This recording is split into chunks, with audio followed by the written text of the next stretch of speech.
Thank you very much, Stephen, and all the listeners and people who are following this program. First of all, I like to say that since we have already spoken about the East attack, I would like to concentrate a little bit the few minutes that I have to talk to you about what happened at All Saints Church, Borel, which is a very important milestone in this story.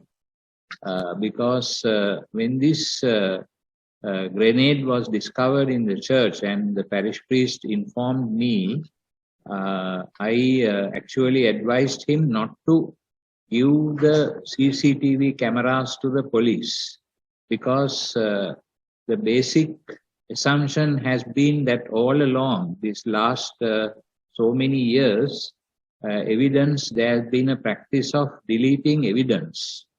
And therefore trying to incriminate people of their own choice. This has been a kind of a practice that has gone on in the last, not just only these last 2-3 years, but also before that. Therefore, that situation of the police losing their independence and the police becoming subservient to political leadership has made me give this advice to my priests at Borel. Now, secondly, the rush with which the Minister of Public Security came out with a story about the involvement of this sacristan called Muni was incredible, because they were arrested or they were taken to the police somewhere around 5 o'clock. And already the news that same evening claimed that it was Muni who placed this bomb. And how they made that fantastic story at such short, with such a short time period is incredible. Because I felt that proper investigation must always happen before you make a pronouncement. And the police, the DIG who came to the church had already made the pronouncements as he gave interviews to the people, to the media and others after this discovery. So it was all very surprising and incredible to me. And being aware now for so many years about the strategies of these people who work according to the whims and fancies of the police, I told fathers, I asked the fathers, did they check the CCTV cameras from the morning of the 11th? To which the fathers said no. When we asked them, do you want to see the images of the people who come to the church in the morning? They said, no, 3 o'clock is enough. So I was suspicious about that. And so I asked the fathers to check the scenes of the morning hours also. And it is on the 13th that the fathers came to see me and told me they checked the morning hour scenes and found this stranger coming into the church carrying something, limping, and that there was an object jutting out probably from under his shirt, and he was limping because of that, walking into the church like that and going to that particular corner and placing something there and doing some work there. This is all visible in the recordings that were shown to me. So it was very clear, and when somebody approached him, he ran away. He practically bolted out of the church and walked very briskly, unlike when he came. So we can assume that he brought something hidden under the shirt or under the trouser, and it is seen that he picks it out and puts it there. So these scenes made me convinced that there was another side to this story, and that this man Muni, the sacristan, if he was the one who placed the hand grenade there, why did he go back to the same place? If he knew it was a hand grenade and that the joystick will probably burn out within a short period of time, and if that man placed it, then why did he go back to that place? And why did he pick it up with his hand and put it on top? You can see that as he put it on top, he is scared about what he saw.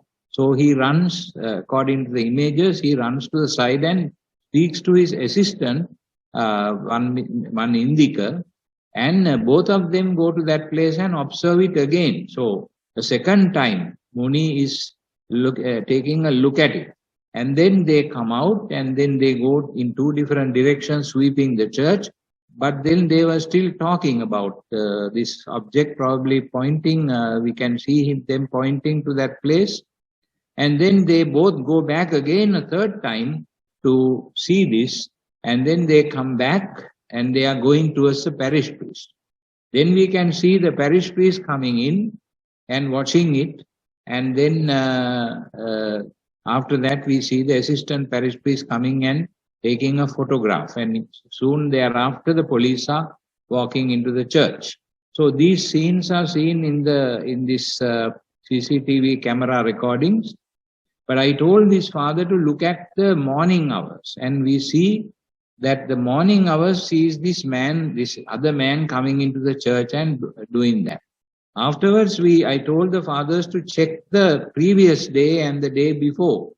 And when they checked it, they found that on the previous day, the 10th, this man comes into the church and he reconnoiters the place, and he probably made his plans and went away.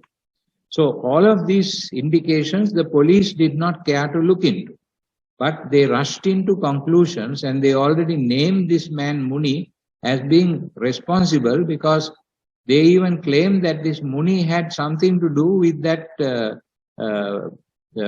bomb being placed or hand grenade being placed in a hospital.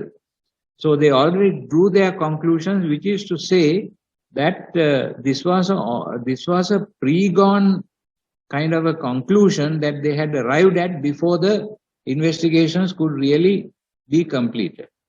And within a few days, within the very next day, these people were produced in court, and already a court action started with such a hurry without properly investigating. That is what perplexed me. And when I saw these scenes, it was very clear that this was a kind of a cock and bull story that has been created by the police to implicate this man Muni and the other one, and then they had taken 4 of them.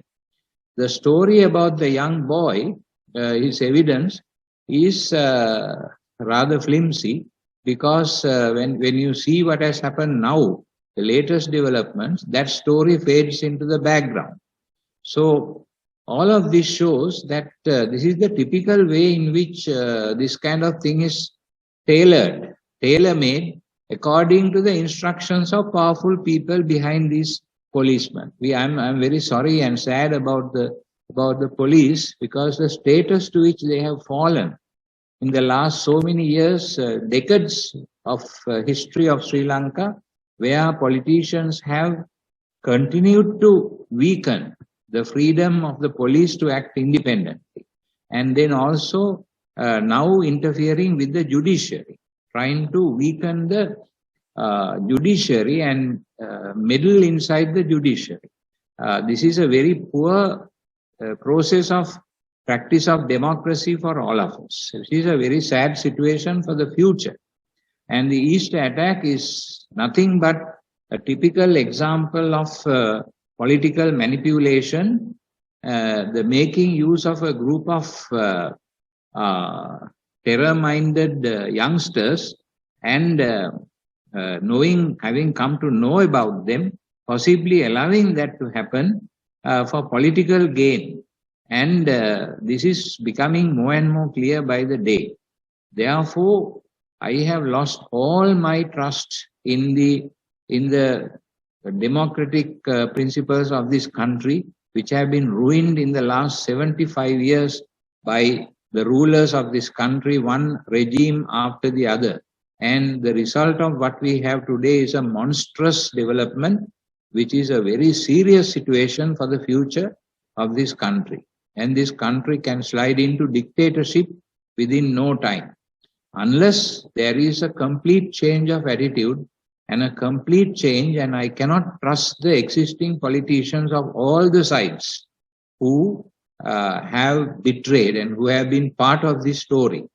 Therefore, it is a very sad situation, and what teaches us the Easter attack is the inability of the police to be independent in these kind of situations, and the serious attempt being made to make use of the judiciary, especially the Attorney General, to get the way of the political setup, which is a very sad chapter in the history of this country. And I would say that we have to keep our eyes open, as you mentioned, and I have instructed my priests not to allow the police to remove any of these CCTV cameras, because according to a certain act, it is illegal to do that. So we will fight this case right up to the end, and we will not allow the police to do whatever they are planning to do by trying to implicate others in this story, whereas it becomes more and more apparent that a powerful hand was behind this attempt to place this hand grenade in the church, because these are not things that can be done by a sacristan. They should have a knowledge of this kind of explosive device. A poor sacristan who has no education, not much of an education in that sense, can handle that kind of device. So it is very clear that this was something that has happened at the behest of some powerful people attached to the administration of this country.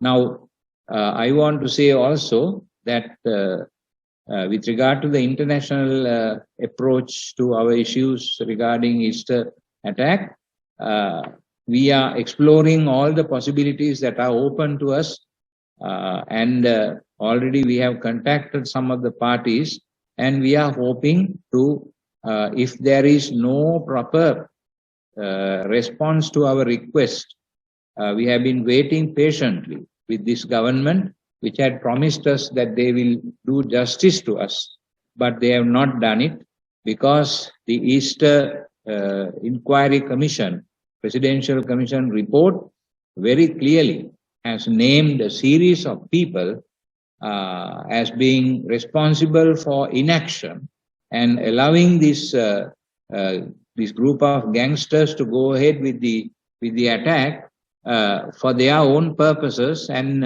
these people have not been brought to justice so far, and including the former president, who now brags about himself and he says that he will not be brought to justice and all that. All this shows a kind of a wheeler dealing between inside the government to protect all these people. But one thing is very clear, and I have said it during the ceremony we had on the 14th, that this kind of action will one day come out, and all these people who are responsible, their names will be known, because you can't hide these things from God. And also we have 269 martyrs who were killed by this Easter attack, and their voice will be heard in heaven, and one day they will triumph, because the attempt to hide these things will never succeed, because this kind of thing can never be hidden for all the time. Therefore, I thank you for all the effort that you are taking to carry out this campaign. Continue with it, because it is the best way we can love our country. We have a beautiful country, Sri Lanka, and it is something that we can be proud about. Its history, its culture, its religions, we can be truly proud about it. But the people who represent all these things have betrayed their trust and have destroyed this beautiful motherland with their selfish political and other posturings in the last so many decades. And it is becoming worse today. And we never expected this kind of attitude from our leaders. Therefore, we are very sad about it, but we will continue to struggle along, and we will not bow down to any such pressure from any government, any leader, and any top level official in the government, whatever their status is. We are not going to let them have the way. We will fight about it, and we will get justice for our people. Thank you very much.